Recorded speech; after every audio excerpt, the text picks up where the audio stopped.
All right. Joining us on the line right now is a former WWE superstar, also a former WWE Cruiserweight champion. You may know him as the little bastard, Vince McMahon's son. He is Dylan Postal, a.k.a. Hornswoggle, a.k.a. Swoggle. Welcome back to the two-man power trip. How are you? This is I'm very glad I could be a part of this once again. Yes, good stuff. Having a good night so far. And obviously we're here to talk to you tonight about Life is Short and So Am I, My Life in and Out of the Wrestling book, in and out of the wrestling ring, your new book. What are your thoughts and experiences creating this book? Man, it's a 3-year process. It was. Since I got released. It's been something I've been working on. I'm so glad it's finally here. I'm so glad that my story is getting out there, and because I feel it's something that not a lot of people know about. There's a lot of things that people don't know about, and good, bad, positive, negative, but it's all a part of my life, and it's all, no pun, it's all an open book. It's just I let it all out there and kind of just it was very, very kind of nice to finally let it all out. Is this one of those things where ECW Press comes to you and says, hey, we want you to write a book, or it's one of those things where you're kind of seeking it out after your WWE release and saying, hey, I really want to write this book? So after I got released, Ian Douglas reached out to me and said, have you ever wanted to write one? I said, yeah, I really have. And I was just always, to be honest, I was too lazy to do it myself. So we put in a good amount of hours and then put it to ECW Press.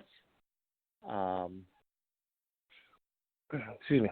And then we got Ross Owen Williams on board as well, and we put some more hours into it, and we finalized this awesome book. What was kind of like the toughest part about writing the book? How much time everything takes. But that's to be, in all reality, that's just so we can get it as perfect as we can. And just making it as good as we possibly can make it. And I'm so happy we did take that time, because I'm very, very proud of it. Is it one of those things where it's like, man, I don't know if I want to mention that, or if I don't want to talk about certain things, or like you said, is it just a completely open book for real? You're really opening yourself up to everything, or is it almost everything that you want out there? There was nothing I really held back on in the book. I was open and honest and kind of brutal about a lot of things, with the stuff with my mom in the beginning of the book and my relationship or lack thereof with her, to WWE relationships and everything in between. It just, I let it all out there, and I wasn't going to hide anything. So what has been the reaction so far to the book? So I did an early release in Oshkosh here 2 weeks ago, and I've had so many positive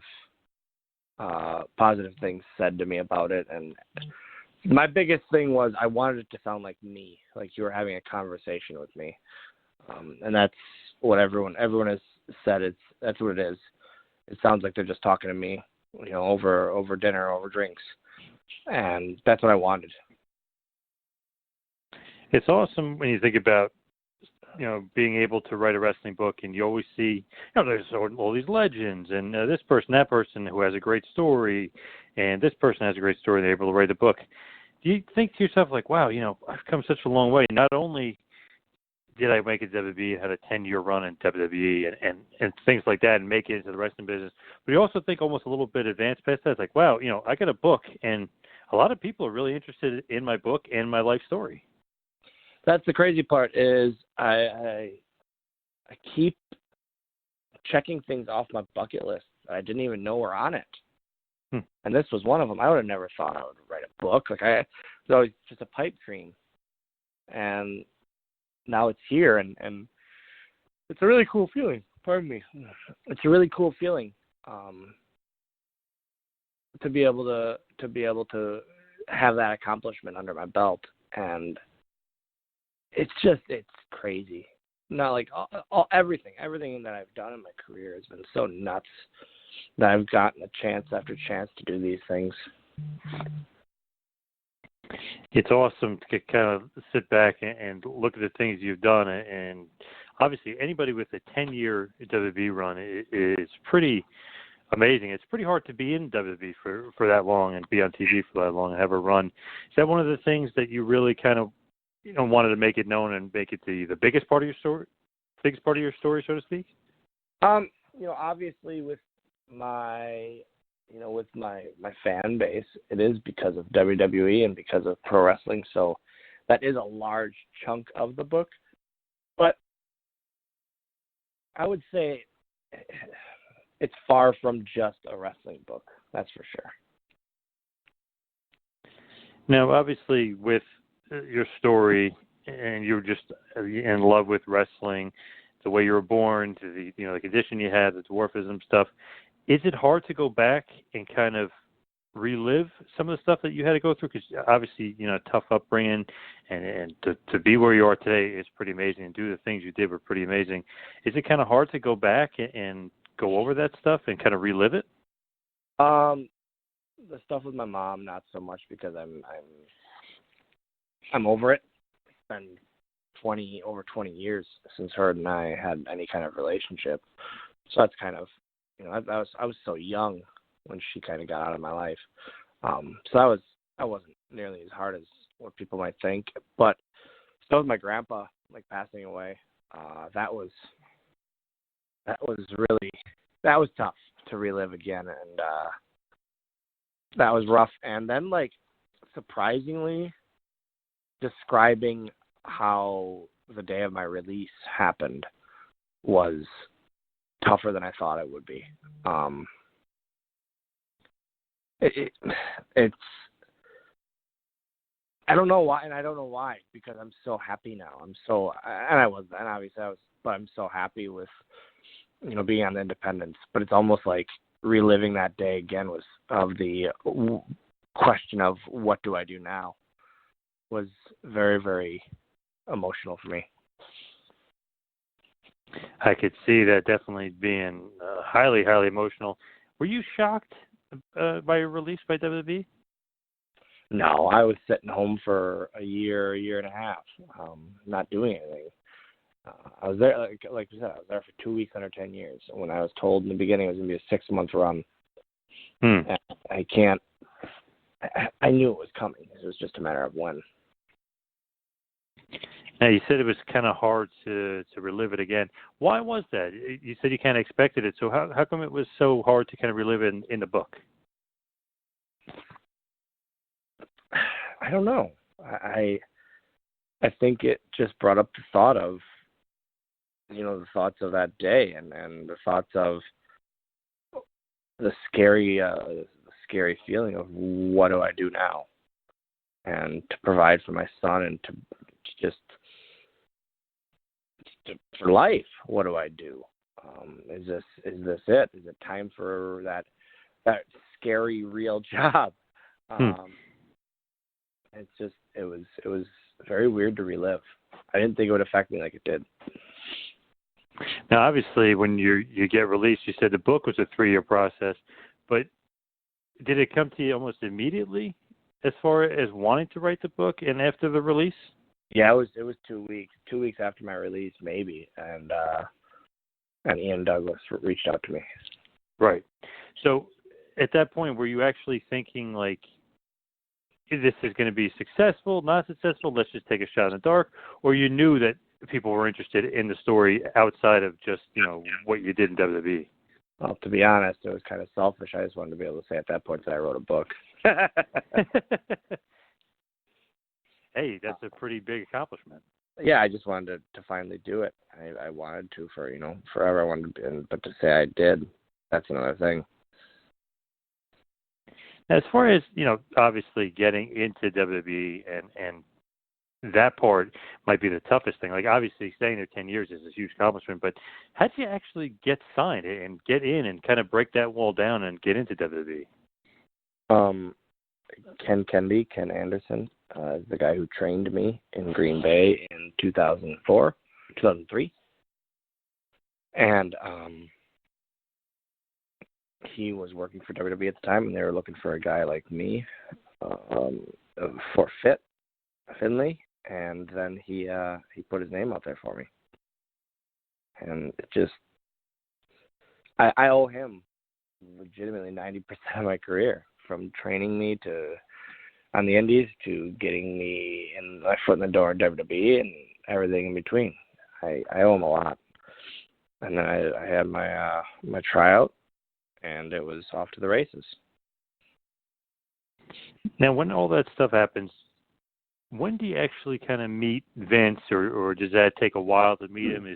Is there, like a guard up basically saying, not so to speak physically, but maybe people just like, all right, let's not mess with Vince. I'm a rookie here. I'm initially it's only going to be 6 months. Let's not try to, rough the waters or anything. So like, basically, when do you actually end up meeting Vince, or is that a hard thing to get to be able to do?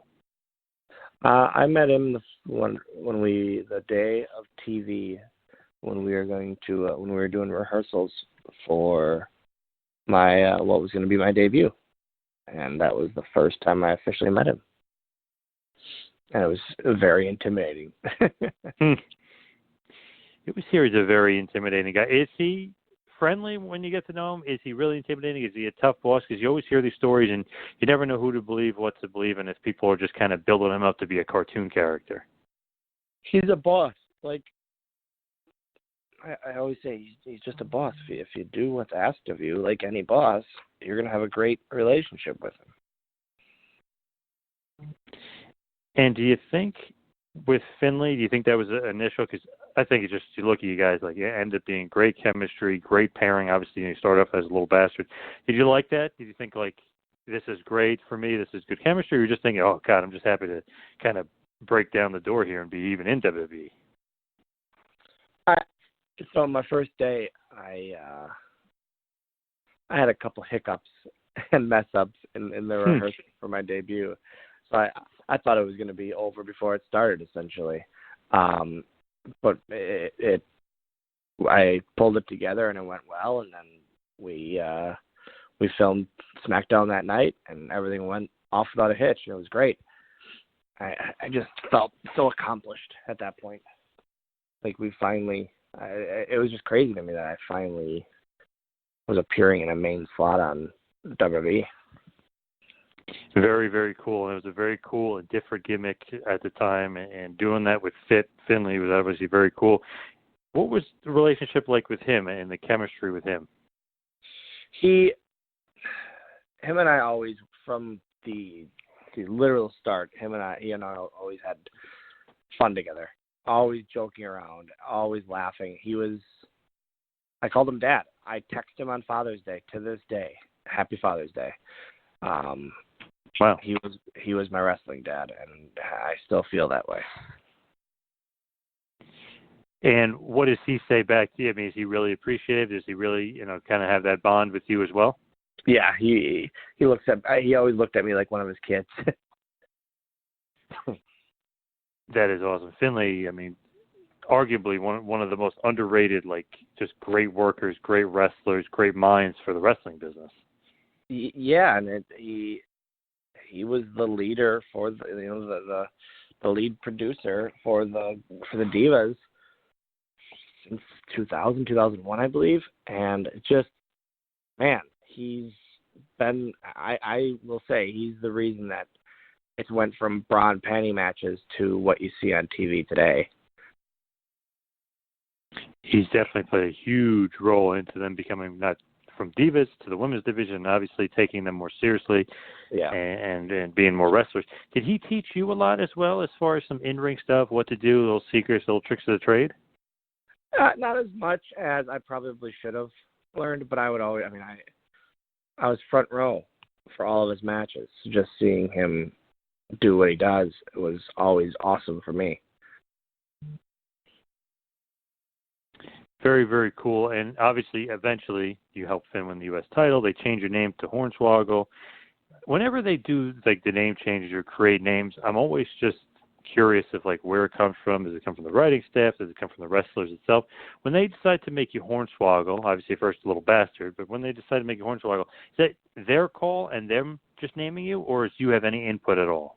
They walked up to me that day and they said, Fit, you're going to tell Michael Cole that you're now Hornswoggle. And I said, great. And that was it. That was literally it. Pretty simple. Pretty simple and effective there. Yeah, and I'm assuming it was them realizing that they can't market Little Bastard on toys. Yes, true. Yeah.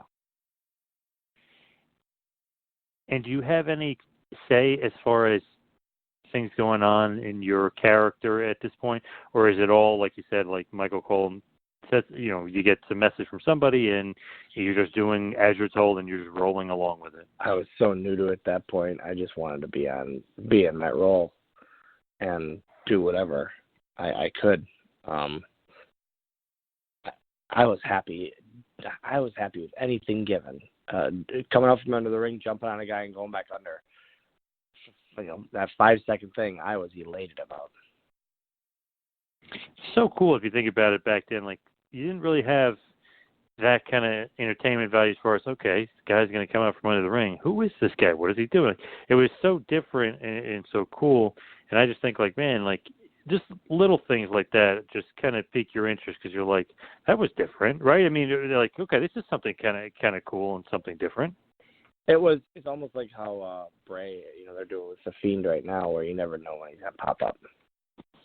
Yeah. Great point. Such a cool character. Do you still stay current with the current WWE? Yeah, I watch it every week. Oh, nice. Watch it with your son, or this is just something you... Okay. He's big fan? He's in the other room watching Raw as we speak. Oh, nice. Are you still kind of into it, or is it one of those things where he's watching it, so you're into it? I've been a wrestling fan all my life, and I don't see that going away anytime soon. I think to not watch it is, I don't know. I just think it's trying to be in a bubble. I think it's you got it. You got to watch. This is the product. This is what's on TV. This is where you should want to be, and to not see what you should, you know, to not be watching and keeping up with it, I think is just, I don't know. I don't agree with it. Do you keep up with the ratings and things like that, or you're not really in tune to that? Just kind of the TV. No, just the product overall. Because ratings are down, and obviously AEW coming, I think, will kind of elevate, like they say, you know, rising tide rises all ships. I think that's going to kind of bring WWE's game up. Is that something you're interested in? And your son's obviously going to be interested in. It's almost going to be like the Monday Night Wars, but now it's going to be the Wednesday Night Wars. Yeah, with that news today about NXT. Yeah. On Wednesdays, this next year or two in wrestling is going to be interesting, to say the least. It's going to be crazy. Just to see what happens from here.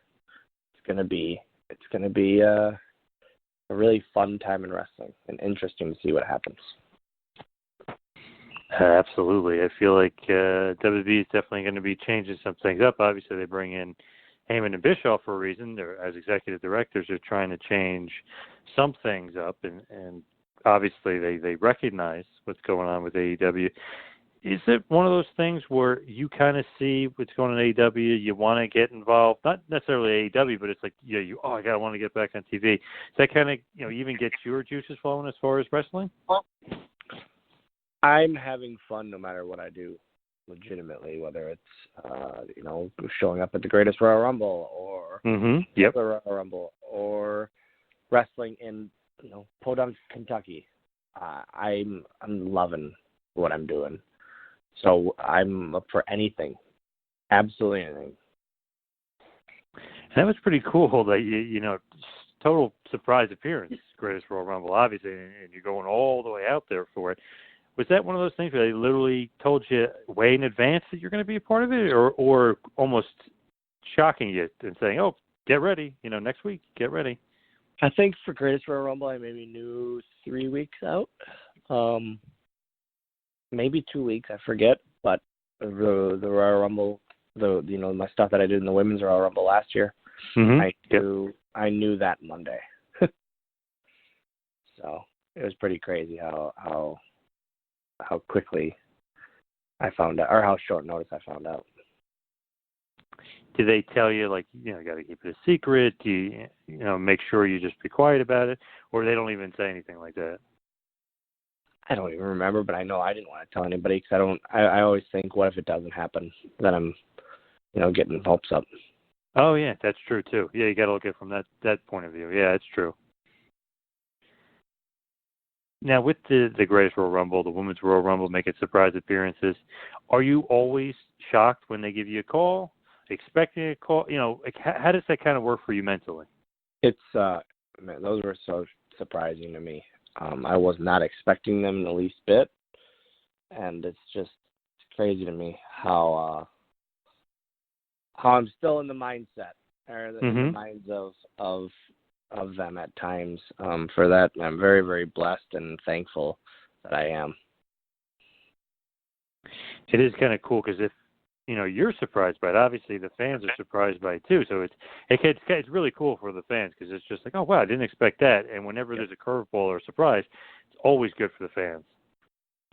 It's I'm just grateful that I can still do those things, and that's why even in the book, going back to the book, I don't say anything negative about the company because, let's be honest, they gave a kid from Oshkosh, Wisconsin, 10 years to live, of living his dream. I can't say much negative about that. No, definitely not. But, speaking of the book, I did want to mention this. You do say something somewhat negative about Madison Square Garden. I was surprised to hear this. Oh, man, it's the worst. How is that possible? Oh, my God. It's a wrestling mecca, and I get that, but once you do it a couple times, this is awful. It's expensive parking. You have to, driving into the city is never easy, and then you have to walk all through all the fans every time. It's a mess. It's a mess. I'm a small town kid, so being in having to go right in the heart of New York City isn't fun for me. I was going to say Oshkosh, Wisconsin to New York City can't get pretty much any more different than that, right? Exactly. That's it's small town boy in a big city, and it doesn't mix well. I got to say, maybe disagree about the MSG part, but to getting to MSG part in New York City and the traffic and everything else, I totally agree with you on that. It's just absolutely terrible. 5 miles should take 5 minutes or less, not possibly 10, maybe an hour. It doesn't make sense. It's insane because where I work is 15 miles or so from the city. I'm in New Jersey, but traveling into the city, so you got to go through the tunnel. Oh, my God. You're like, wait a second. 2 hours? Like, what? It's 15 miles away. It should take me 15 minutes. I always kind of yell at Hawkins whenever I have to go out there. Kurt Hawkins, he lived out there his whole life. I yell at him every time I have to go out there. How do you plan stuff? You literally have to just cancel the whole day. You can't really plan times for things. It's either you're getting there extremely early or late. Yeah, that's so true. Or you have to almost say, I'll be there by 10, and you leave at 7 in the morning or something because you got to give yourself enough wiggle room to get there. And then you're sitting there for an hour early if you didn't hit traffic. It is a pain in the ass, and hey, maybe that's why they rarely run MSG anymore. I'm sure it has to do with money and stuff too, but hey, maybe everyone's complaining like you were, saying, hey, this is a pain in the ass. No, I think it's them just wanting to spread out the schedule a bit. Run a little Brooklyn, run a little Toronto, change it up a little bit. Now, getting back to the book, and obviously the book is Life is Short and So Am I, ECW Press. What are your kind of expectations of, not numbers per se exactly, but what are the kind of expectations going forward of okay, this is going to be a number one seller, this is going to do this is going to do that, I'm going to book tour here and there. Like, what's the kind of the big expectation for you as far as people wanting and loving the book? I have none. Legitimately, I have none. I'm already blown away by the amount of positive feedback I've gotten already, and it's crazy to me. It's absolutely crazy to me that A, people are interested in my story, and B, people are enjoying reading through my story. I have nothing. I have no expectations at all with any of it. That means it could only be up. Then from there, it could only be good news. You can't be let down if you keep your mindset low. Very, very true. And as we start to head towards the wind down, hit the wind down button, there's so many things in your career that just kind of stick out. Like we talked about coming out from under the ring, being a little bastard with Fit Finlay. You pinned Jamie Noble. You win the Cruiserweight Championship. You literally being Vince McMahon's illegitimate son. What's kind of, like a high point for you as far as WWE? I know there's a lot of high points, but was there something that stuck out to you more than others that's maybe like a favorite moment? Oh, we'll see. I'll never in my life do something better than that match. Never, ever. It was just incredible from start to finish, and I think we surprised everyone with it. It's so cliche to say, but it's a night I'll never forget. I was there. Extreme Rules. Arguably, this is crazy because Daniel Bryan is in the main event on this card, and obviously the Evolution and the Shield and all these guys are on the card. But that arguably, and I'm going to say it, was the best match of the night, and a lot of people agree. I agree. You versus El Torito, match of the night. It was. I think it has a lot to do with people didn't know what to expect, and they were expecting this kind of a midget and a bull. In this TLC match, they thought it was going to be very jokey and stuff, and we just destroyed each other. Man, when I was there live, I was thinking exactly the same thing. It's like, okay, this is going to be a comedy match. Is anybody going to take this thing seriously? And man, it just blew me away. I'm like, oh my God! It's like, wow, that's kind of it's going to be hard to follow. And like these guys took it so seriously, they killed each other. They really went all out, and you don't even think of, like you said, like the midget, the bull. Oh, you don't even think about stuff like that. You just think, man, like that was one hell of a damn match.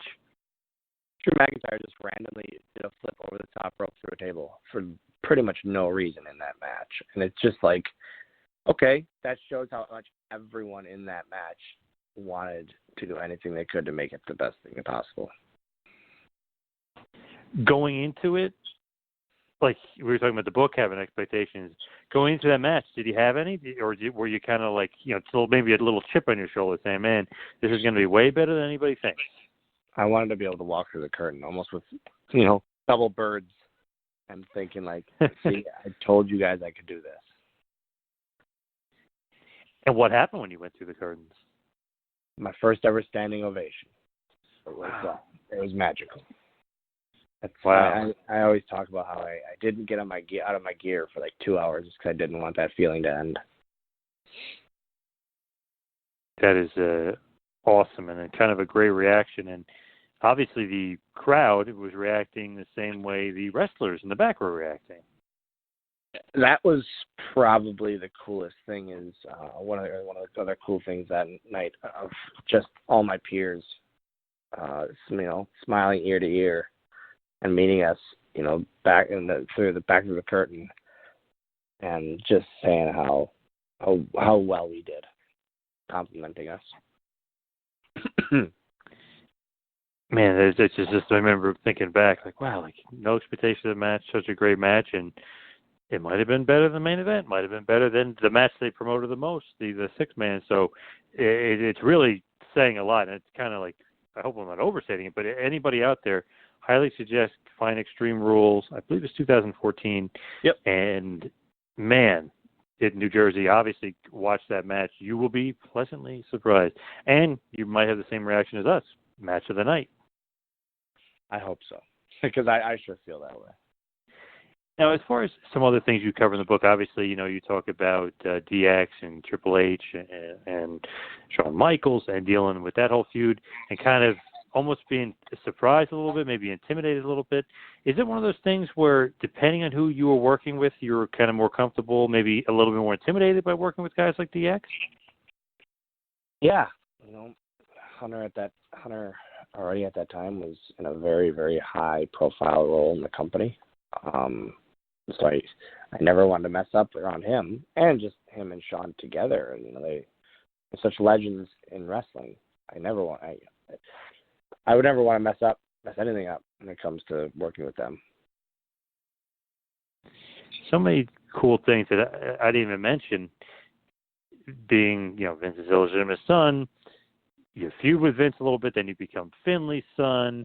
There's so many different things. That Chavo Guerrero feud, which was highly, highly entertaining, and then being revealed as the Raw general manager. It always seemed like they had a place for you, and whether it was a surprise, or whether it was something cool, or whether it was a feud, it always felt like they had a place for you on the card. It was kind of a joke after a while of, we have to end this story. Who can it be? Oh, why not Hornswoggle? like a some kind of Simpsons gag. Yeah. It literally, a lot of the times, it ended up being like the Raw general manager, Hornswoggle. Yeah. It's his son, Hornswoggle. I never will complain about it because it got me on TV. That's for sure.